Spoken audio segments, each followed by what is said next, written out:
welcome to Game Dev Local Podcast. I'm your host, Nina Kim, she, her, and today I'm going to be talking to David Evans about his inspirations. So, to start with, David, would you like to introduce yourself? Sure. As you may have heard, my name is David, and I'm an indie developer in Seattle.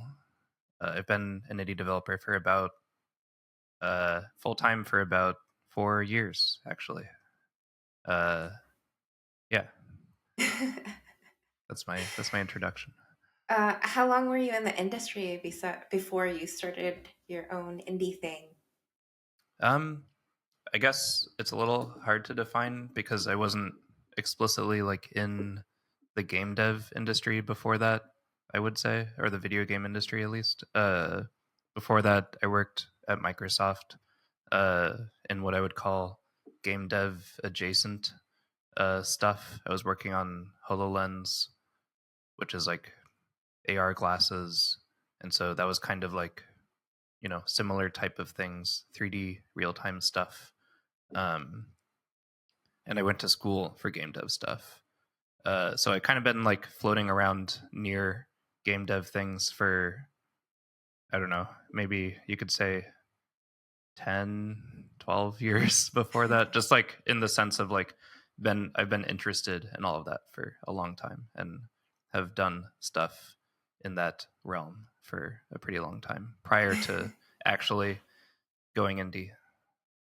So then, what inspired you to branch off and do your own thing and make your own studio? Was it to get more involved in actual game development, or like, Yeah. was there a defining moment or experience that led to your decision? Um, so while I was at Microsoft, I released one game and I started working on another one, which I ended up leaving to finish. But so I guess that's kind of what happened. Is like I had always intended on working on games, and then sort of ended up at Microsoft somewhat by accident. Uh, and I guess the experience of releasing that first game and then starting on this second one that became a lot bigger. At a certain point, I kind of felt like I kind of just realized that like that was the only thing that I wanted to do, and I was at a point with the game where it felt like, um, and it kind of made sense to sort of take a little risk and um, see what I could do if I like put all my attention towards it. Uh, and I was just really not enjoying the job anymore, and I was in a place where I felt safe jumping out into the wild. So it kind of made sense at that time to do it. So that's kind of like the catalyst, I guess, is like getting this game to a point where I felt like it was ready, and I felt like it wasn't too risky for me at the time. Um, yeah, Yeah. that's So, what were the first steps you took to going solo? Like, did you seek out any mentorship or advice from others who had started their own thing, or did you just wing it? I guess maybe a mix of the two. Like I think I had picked up sort of advice just by accident through my publisher, who's a good friend of mine. And he had a very similar journey, like several years prior to me, where he had worked on an indie game while also at Microsoft. Uh, and I believe he quit partway through making it in order to. No, actually, he released it while still at Microsoft and then quit. Um, Sort of like you could arguably say that's a better strategy. Safer for sure. But so I kind of like talked to him, and he was very encouraging of me doing this. Um, but other than that, I would say I didn't really have too many mentors, I guess, to talk to. Uh, it kind of was just, it felt to me like a safe thing. And I kind of had spent so much time doing game dev stuff that I felt pretty confident that I could make something. It wasn't like maybe I'll try making a game. First, I'll quit my job. Like I knew that I could finish the game and hopefully uh, make a little bit of money from it. Um, yeah, that's I guess how I felt comfortable is that I knew that like, and worst case I knew that I could probably get a job again if I really needed it. Were Uh, you nervous at all? Because it didn't seem like you seem pretty decisive in your decision. You felt it was comfortable. I guess yeah I felt it was a little scary I guess just because it's like giving up a pretty good deal like working at one of these big companies is a pretty good deal uh, and so I had a lot of like kind of um, I guess just internal debate about whether I'm being like kind of a baby of like maybe I should just buck up and make the game in my spare time instead of like uh, throwing away this very valuable job. Uh, but I But kind you're of the pie. You're the pie, David. Like anyone would want you. Like it's not you throwing it away. Like exactly. yeah. And I kind of just got to a point where I just felt like I was miserable enough at the job that it just made sense for me to at least try this. It was a good opportunity to try it. Uh, they won't necessarily, they wouldn't necessarily have come around again. Like I was in a unique place of not having like that much responsibility to anyone except myself. So I'm glad you went that way. yeah. um so you mentioned that you got some like kind of unintended like advice and support from people who have gone through the same journey. What was the most valuable advice you received or you've heard? Hmm. Um, probably, uh, probably it was just tied that my publisher. He was just like, just do it. You should just do it. It'll be great. I mean, it's pretty like cavalier advice, and um, maybe I could slightly sidetrack the question by just saying that my own personal advice would be to not do it if you are not in a place where you are sort of stable. Um, like I just because I think people see um, indies going full time and you don't always know the whole story of like what the situation was that they did that in. Um, and I just think it's important to not just like jump off the cliff without any kind of support structure.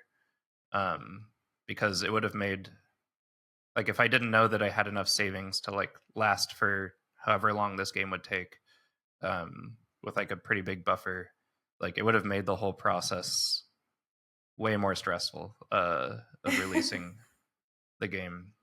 And I was fortunate that like I wasn't that stressed about it, and I think that influenced the way um, that I was able to work on it, and that probably influenced the end result because I wasn't like tearing my hair out, like uh, worried about like, oh, if this fails, like I'm screwed.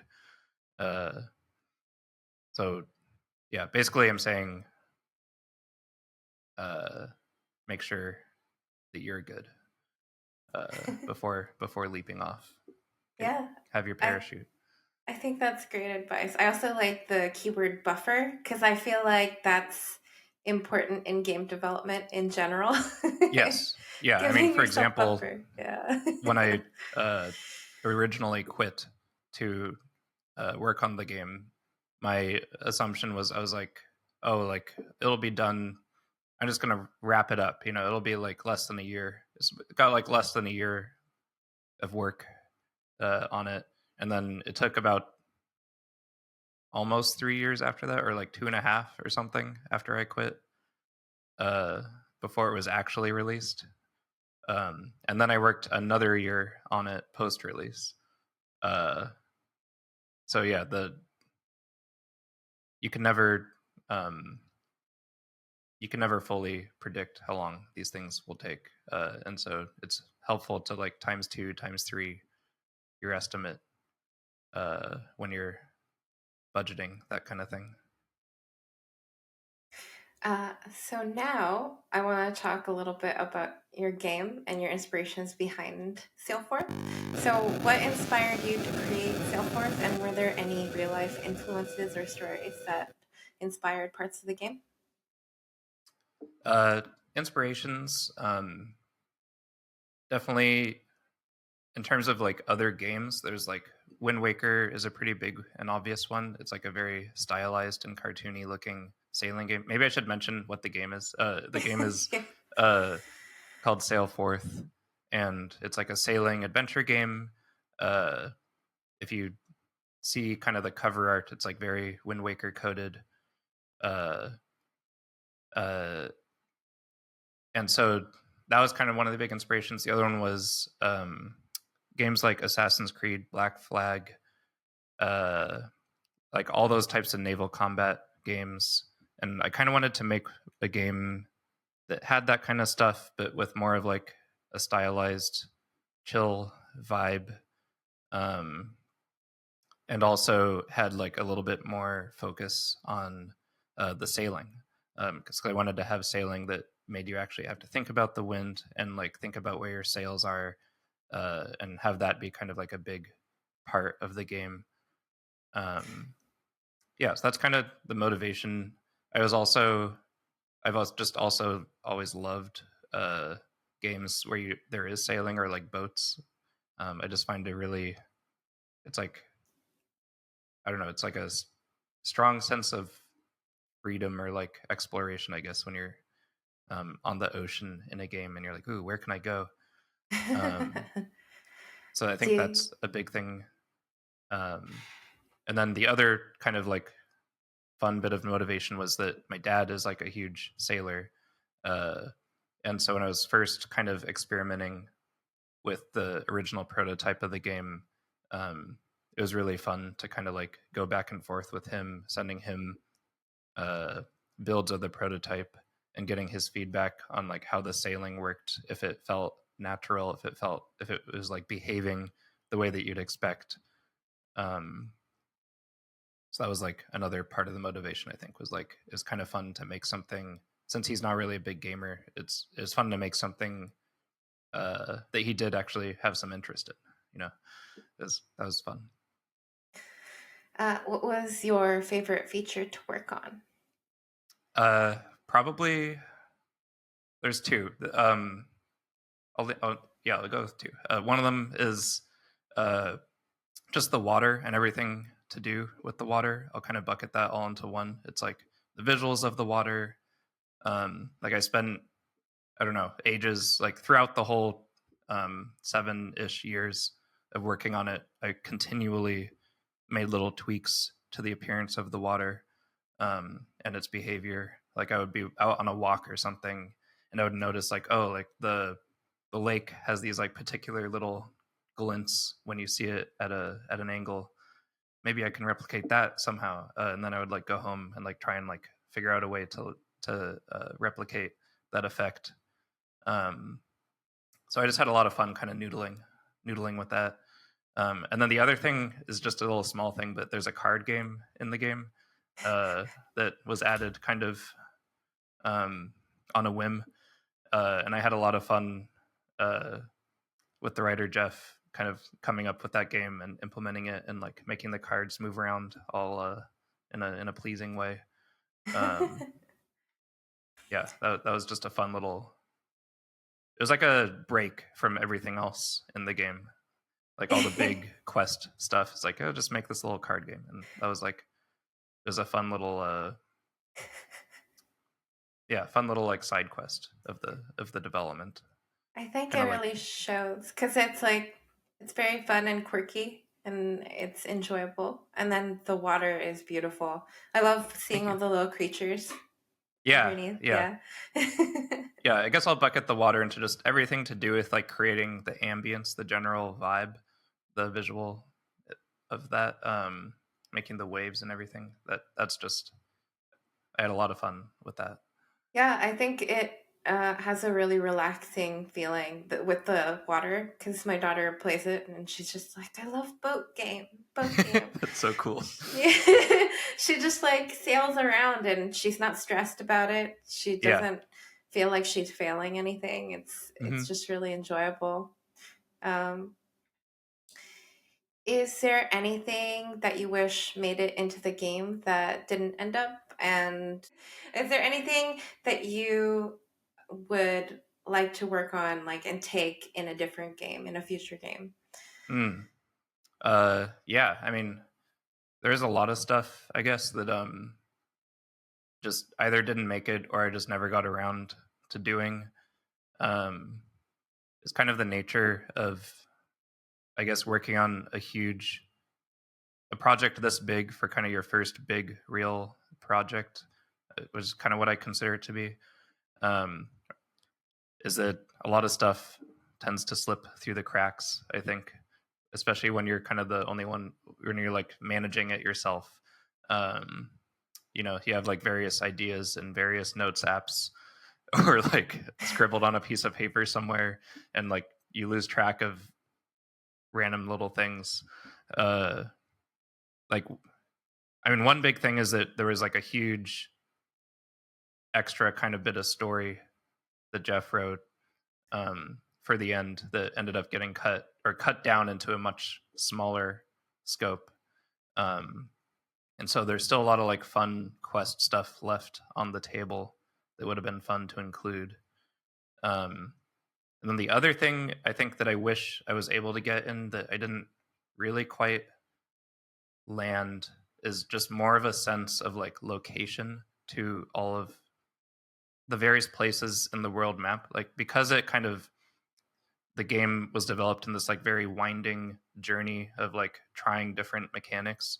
It had started out as this like very plain procedural like roguelike type thing. And so procedural generation was used from the very beginning to generate the map. And it made sense back then. And then like kind of as the game grew and like evolved into this more like Zelda-y adventure game with a story, the procedural generation stayed, but it kind of like graded a little bit against the rest of the game. I think like it kind of started to get pretty hard to fit this story-driven adventure into this like randomly shifting map that's going to be different every time. Um, and it's really hard to create uh what I was saying, like places that feel like a location or like they have personality when you're kind of constrained by like it all being random generated. Um like if I could do it again, I would probably ditch that and just make the world like by hand. When I had first started, that just sounded too hard, or it sounded like too much work. Um, but I think it would have been better for it, and probably a similar amount of work as like trying to wrangle the procedural generation stuff. And so with a future project that I'm kind of experimenting with now, I'm definitely going to go in that direction. I think with like a hand authored world. Yeah, it's sort of like I've explored with procedurally generated stuff and like the benefits and the pros and cons of it. I've kind of landed at the opinion that it's good to have a little bit of both, like hand authored in Yeah. some areas and procedurally generated in some areas that aren't Hmm. like um, as controlling in what the environment is. But yeah, I think there's definitely a benefit to hand authored stuff. Yeah. Yeah. um, For sure. so, working solo, do you feel like you have more freedom, or are you constantly bogged down by too many responsibilities, having to balance things? How do you even balance that and your non work life? Yeah. It's a challenge, I guess. Because yeah, it's definitely hard to kind of wrangle yourself into working on stuff, particularly when um, the stuff that you need to work on isn't fun. Like a lot of the stuff is fun. Like I was just talking about all the things that I had fun working on, but there's also aspects of releasing a game that are less fun. And it's just the nature of things that you're not going to enjoy every single little part. Uh, like it's the best thing ever. Um, and so, yeah, it's just tough. And as far as how I do it, I don't know. I have like a very unconventional work schedule, probably you could say. Like I kind of just work when I feel like it, which tends to be a lot of the time. Uh, so I didn't kind of constrain myself to a specific work schedule, and this is part of the thing I was mentioning of like I had this big buffer of how long I could take to work on this game, and so I didn't have to like really crack the whip on myself. Um, but oh, one of the ways that I did this is when there'd be a task or something that or like some big part of the project that I didn't really enjoy working on, I would kind of split it up and like ping pong back and forth between different things. So that's kind of one of the tools that I would use is like if there's this one aspect that I'm working on that is really dragging me down, I would, maybe work for a day on that. And then the next day I would like, go mess with the water shader again or something that is like a refresher, like a palate cleanser that like kind of hypes me back up, or like I would treat myself to adding something that just like brings me joy, like adding a fish or something, like some like very light bit of task that I'll have fun with that will kind of like re-energize me to go back to like the mines, and work on something that I don't like. It's like Oh, and then having there's oh one other good. tool that I used, which is that I kind of found cool is like there was like this one boss that I was working on that I just really was like not having a good time with, and part of the reason was that the way that I was trying to implement the boss, I wasn't good at. Like I was trying to do a lot of like handmade animation, like keyframed animation, and I'm not an animator. Uh, and so I wasn't happy with the results that I was getting, which really makes it difficult to have fun when you're working on something and what you're making just you think looks bad. And so I was really dragging my heels on it, and then I had the idea to kind of I just changed my whole approach of working on it and tried a different way of. I was like, maybe I can just animate it with code, um, and like make a fun tech thing because that kind of like a tech art task, and that kind of thing I have a lot of fun doing. Um, so I like got rid of everything that I'd done so far and like started doing it that way. And then I was like really into it. I got really hyper fixated on animating this thing in a fun way with code. And then I was really happy with the results that I got. And so it was like a total like turnaround of like my attitude towards the task. So sometimes I feel like it's possible. You can't always do it, but sometimes you can like kind of like convert the task into a different format that you'll enjoy working on. It's kind of funny. It's like you're tricking yourself to like the task. It's Yes. I kind of like your two examples, kind of because I'm in toddler land, so it kind of reminds me of like having treating yourself to dessert Exactly. after your veggies, and Exactly. then you know how some kids they don't like their food, but if you make it look like a teddy bear, they're like, "Yeah, I'll eat Yeah, yeah, this." exactly. I made this boss look like a teddy bear for myself. Or I like put it on a spoon and like said, "Here comes the airplane" to myself, basically. Well, it's. I think Um, that's a really good tip. yeah. And then one other one, just this one's very standard, I think, but I would often do I think it comes from uh, the Pomodoro technique. Um, but I would tell myself on days where I just didn't even want to touch it, I'd be like, okay, I'll just do like 15 minutes. And then I can stop for the rest of the day. Like if I just do 15 minutes of work, then, I'll give myself permission to do nothing after that. And so, because sitting down really is the hardest part, like sitting down to do this, like getting started. Um, Yeah. so those 15 minutes, once you start them, it often turns into more than that because you kind of like get a little, um, you start getting involved and interested in what you're doing. Uh, and then you kind of have tricked yourself into working. Or, at worst case, you just do the 15 minutes and it's torture and then you're done. But often I found that it would turn into longer. It's really good to time box things, I've learned. But like what you're talking about there, it's what I do to exercise. Yeah, I'm like, exactly. Yeah. just 15 minutes. I don't have to do like an hour, and then it eventually ends up being an hour because it's not so bad. It's just a Yeah. starting But it point. calms your mind down, like to know from the upfront, like, oh, it's only Yeah. going to be 15 minutes. That's not so bad. You're giving yourself permission. Yeah, Yeah, exactly. it's sort of like I've gotten this habit. We're just talking about habits now, but I have this habit where anytime I see something in my mind that is a phrase of like, I'll do it tomorrow, like I get triggered and I'm like, I'm doing it now, right now. Nice. Yeah, I'm Yeah. really bad about that. But it's definitely helped, I think. It's sort of like, no, just do it now. Just do it for a little bit. And Yeah, then you can stop. So I do that with my mail. We're getting really off topic, but I do that with my mail every day. Like I just walk past the mailbox and every day I'm like, I'll get it tomorrow. I'll get it tomorrow. And that will last for weeks. And then it lasts until you finally are just like, okay, I'm just gonna do it right now. It's not hard, it'll take 10 seconds. Yeah, I don't know what it is about that type of thing, but it's very hard.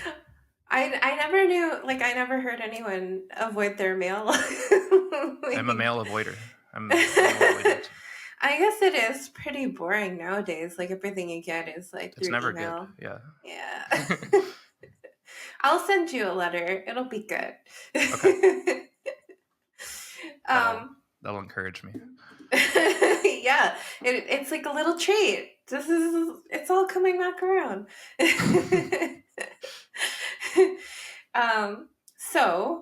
You talked a little bit about the difficulties with that boss. Was that the hardest? Was that the biggest challenge that you encountered Mm, while working, or do you have one that trumps that?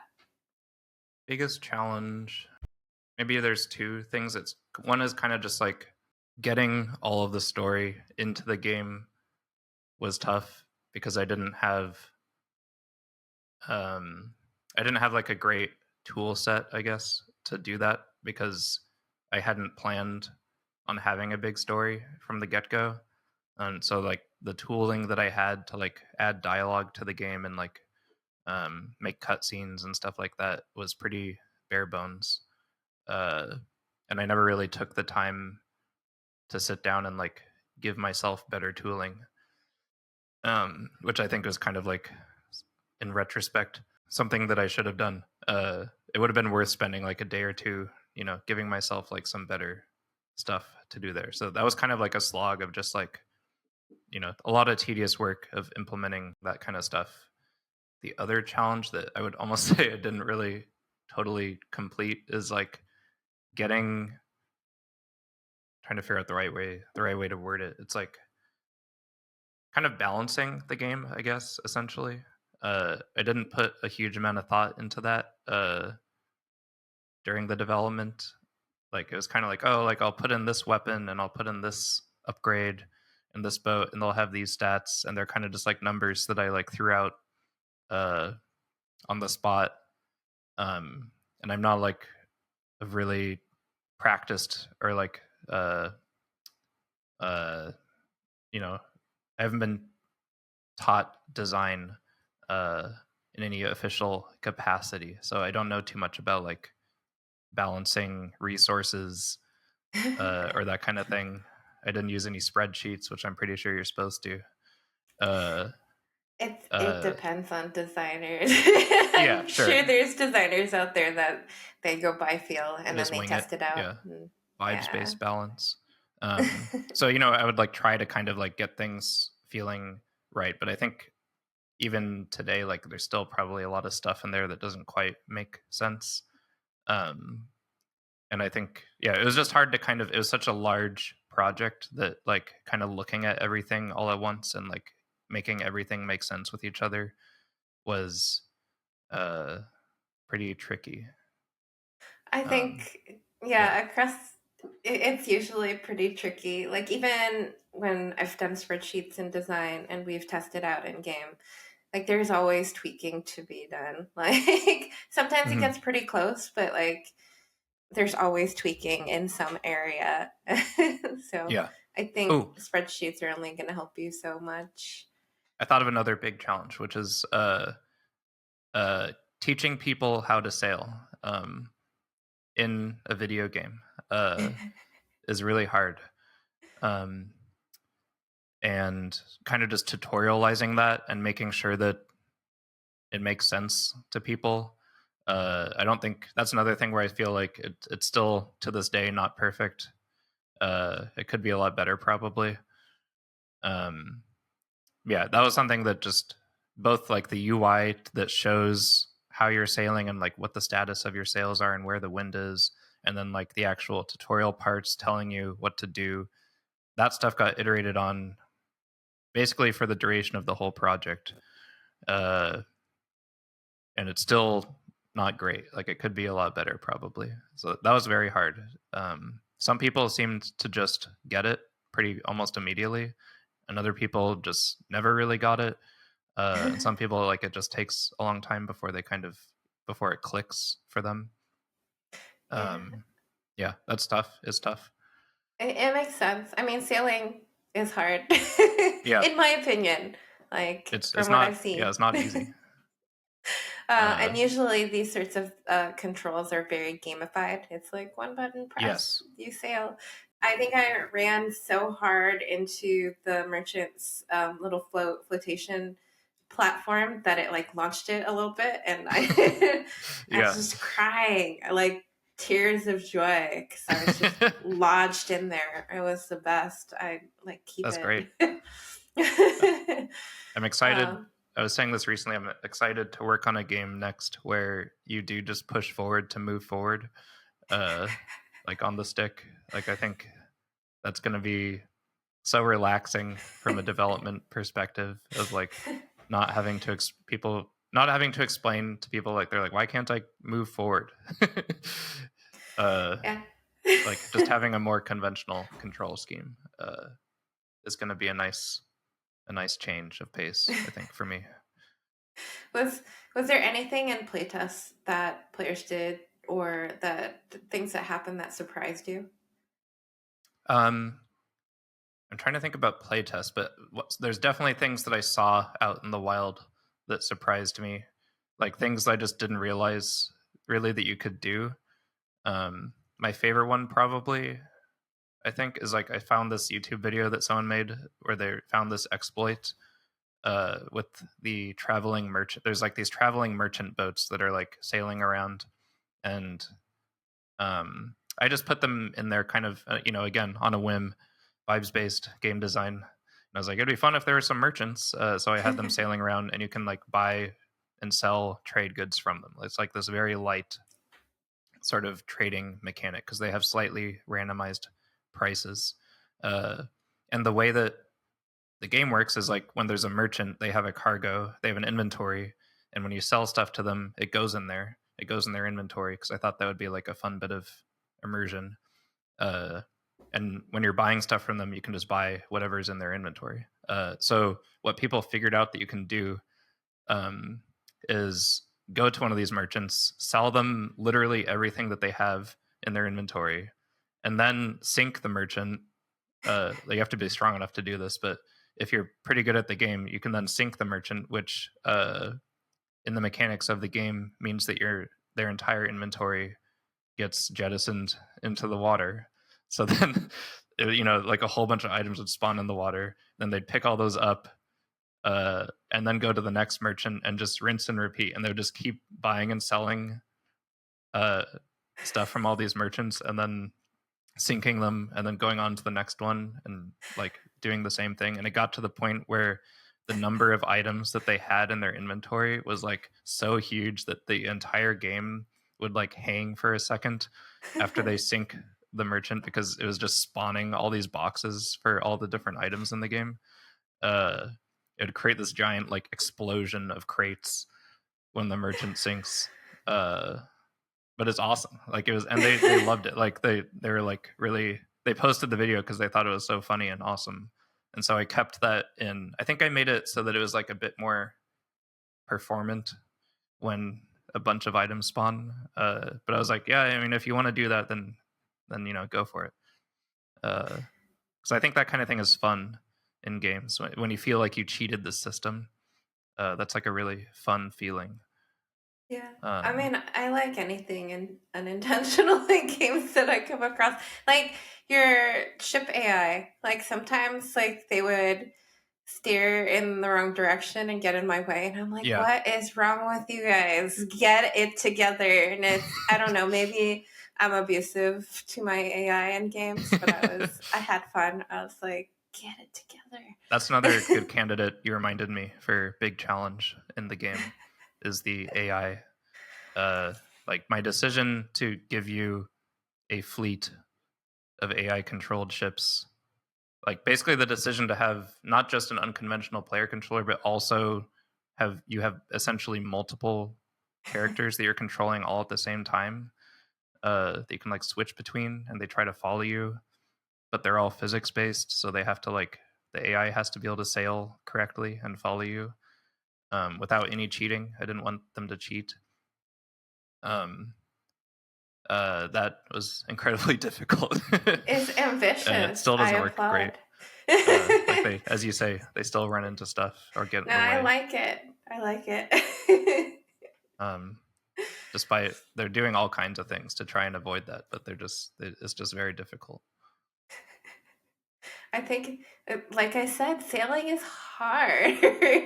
Yeah, It kind of made yeah, me feel better. I'm like, hey, they're crashing into stuff too. Like, yeah, I'm not the exactly. only one. Yeah. um. So, what are your plans for the future? Plans for Additional the team future. members, new games. Yeah, I'm working on basically two games right now. Wow. Uh, One of them with my publisher is more of like a collaborative effort, I guess. Uh, that one's we're taking it very slow. We're working 1 day a week on it. Uh, but I kind of like it a lot because it's like a very we were just talking about it the other day, and he described it as an amuse bouche for the week. It's like because we do it every Monday, so it's like 5 hours on Monday. We meet up at a coffee shop and we work on this game, and then for the rest of the week, we don't really even think about it. Uh, and it's like just a slow burn. But it also is like a very structured work environment compared to the rest of the week where I'm just kind of like fiddling around with stuff. Uh, so it's kind of like this nice um, bit of structure to the otherwise unstructured indie lifestyle uh, that it gives me a good start. And then I'm also just like kind of experimenting with some prototypes right now. That there's one that I think maybe will likely become a game, but I don't really know. Uh, and that one is like mostly just it's just me for now, but could potentially add some people in the future. We'll see. I'm Yeah, excited that's to the follow and see. that's the plan for now.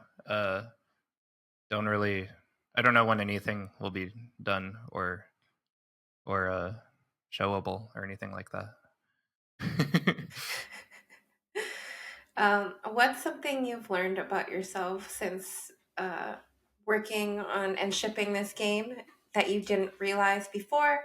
Are there any key moments of growth, either Hmm. personally or professionally, that stood out since running your own studio, your own project? I learned that I am capable of like finishing something this big. Like I don't know, whenever I'm talking about it, to people, I guess there's like this sense of what's the word? I have this sense of disconnect with how other people see it and how I see it. Because like the game, maybe a lot of the reason is because it started as this, just like a little hobby project that I was messing with, and so it kind of stayed that way in my head, and it still kind of feels like that, though it has this like kind of aura around it now of like I think that's a big game. Uh, but it really is like locked in my head as like, oh, that's just this little thing that I'm messing with. Uh, and so when I talk to other people about it, and they're like, wow, like you really stuck with like a big project and you released it. There's like this. I guess I'm learning that I was able to like kind of get this whole thing done, even though uh, to me it doesn't quite uh, feel very removed from it somehow. Uh, but yeah, that's I guess I don't know. That's a weird answer, but that's how I feel like I realize that I'm capable of that to some extent, or I'm in the process of realizing it. Yeah, I mean, I think you knew, but it's probably like one of those things where you just have to experience it to get the full flavor of it. It's like uh this isn't related at all, but like when people are like, you'll understand when you're older, and you're like, but I understand now. And like for the most part, like you do, and then you grow up and you're like, no, no, I get it. I get it. Yeah, That sort of thing. It's like one of those things you just have to experience to like you're like, I knew, but now I know with the full flavor. yeah, So that makes sense. yeah. It's a If strange, it's a strange feeling. um, I have a personal question just because Okay, I want to know. In your game, do you have a favorite bit of storyline or a favorite quest? everything to do with the croakers, which are like these frog people, uh, special agent frogs, basically, that come up in submarines and give you quests and silly riddles to solve. Um, I just really like the way that they're written, uh, and I like the gameplay that comes along with them. I think they're like, for me, like some of my favorite quests to do, like the bounty missions, uh, and just generally everything that they want you to do. I find entertaining, and they're just funny. They just make me laugh every time that I see them talk. Uh, so yeah, they're also in my favorite area, the autumn themed area. Uh, so it's just in general a good I time. think they gave me a riddle and I answered the wrong way, and they were just like, okay. And then I was like, wait, did I say the wrong thing? Yeah. I was like, They're like, hmm. maybe you misheard me. Yeah, Answer my caterpillar riddle. yeah, I like them quite a bit, but I really like frogs, so Yeah, they're great. yeah. And if you put them in submarines with little special agent hats, then that's a big improvement to an already I love pretty great your creature. modeling of all of your characters and creatures, and they're just so cute. That was really fun to make. Yeah, I really liked making the art for them It's as so well. fun to see, like, just uh, you're not like you weren't trained to be an artist, but like Yeah, all of your art is so cute. So thank you. That was another thing that I guess I learned is that I am capable of making some art. Or I think I just, I did a lot of it over the course of the project, and so that was a lot of practice, and so I got better at it throughout the project. yeah, I really like it because in some ways, like I don't know, it's like some things I would expect to look a certain way, but you have a different style to it. So I'm like, yeah, Right. I really like that. It's refreshing. Uh, Cool. one last question. Okay. If you could go back and give yourself one piece of advice at the start of your journey, what would it be? Hardest question for last. I know. Yeah, that's always tough. It's hard, because I ended up somewhere that I'm happy with. So it's like, do I want to say anything that could change my course? Uh, if I'm happy where I ended up, I don't know. I mean, for one, I would probably give some advice about this project in particular, like kind of the things that I was talking about of things that I wish I had done differently. Like maybe consider these things a little more, when you're going into it. Especially like the hand authored world thing. Um, and like maybe plan things a little bit, like more than zero planning could be good. Doesn't have to be a lot of planning, but like, writing things down from time to time could be good. It seems to help a lot of people. I think it would have been helpful. I think mainly though, I would have just been like keep going, like keep the persistence is really the thing that got the project where it ended up. Maybe that's kind of obvious, I guess, but like just I don't know exactly even why this project stuck with me because I had a lot of projects prior to that are just like random abandoned prototypes, and I probably would have like gotten scared off of working on it if I was looking down the barrel of like an 8-year or 7-year project when I started. But yeah, just I guess like having persistence. That's maybe the advice I would give is like stay persistent because it's when you're having fun.